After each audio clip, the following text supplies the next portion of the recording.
What gave the United Kingdom, Britain, England, what gave the United Kingdom the right to promise Palestine to a group of Europeans involved in the Zionist movement at the beginning of this century? That's your first question.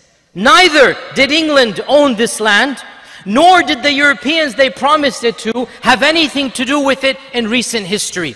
This is your first question, because this is where the history of the illegitimate state of Israel begins. Before this point in time, there is no actual history.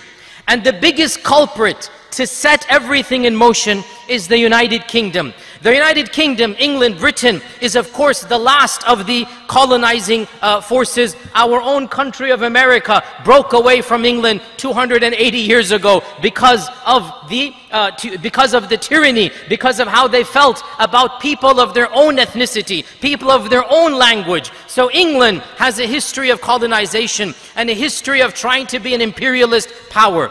Palestine is the last project of colonialism. Palestine is the last settler colonization of pre-modernity, and we are still suffering from the consequences. We are all aware Palestine had been ruled by the Muslims since the time of Umar ibn al-Khattab radiallahu anh, uninterrupted except for a brief interlude under the Crusaders for around 90 years. And during that point in time, it was open for anybody to come, to live, to worship, to pray.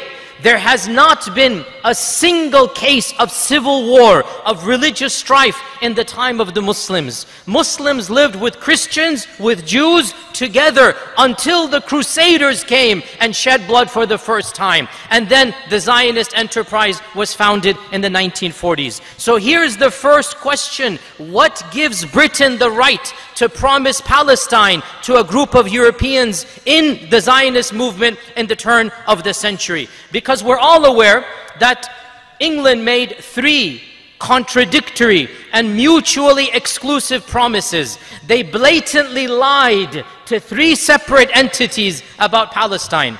Publicly, they promised the Arabs independence from the Ottomans if they rebelled against the Ottoman Caliphate.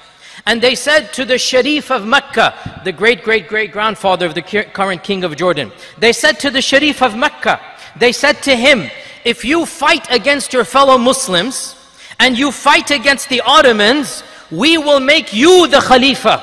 And we will give you an Arab land from Iraq all the way to Tunisia. It will be yours. So they promised the Sharif of Mecca power.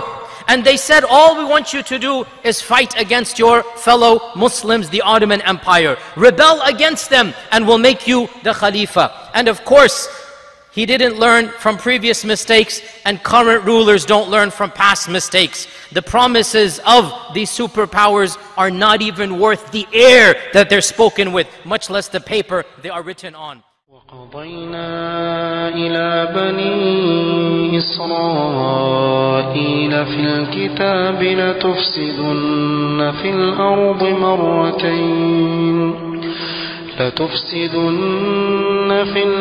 مرتين ولتعلن علوا كبيرا فإذا جاء وعد أولاهما بعثنا عليكم عبادا لنا أولي بأس شديد فجاسوا خلال الديار وكان وعدا مفعولا ثم رددنا لكم الكرة عليهم وأمددناكم بأموال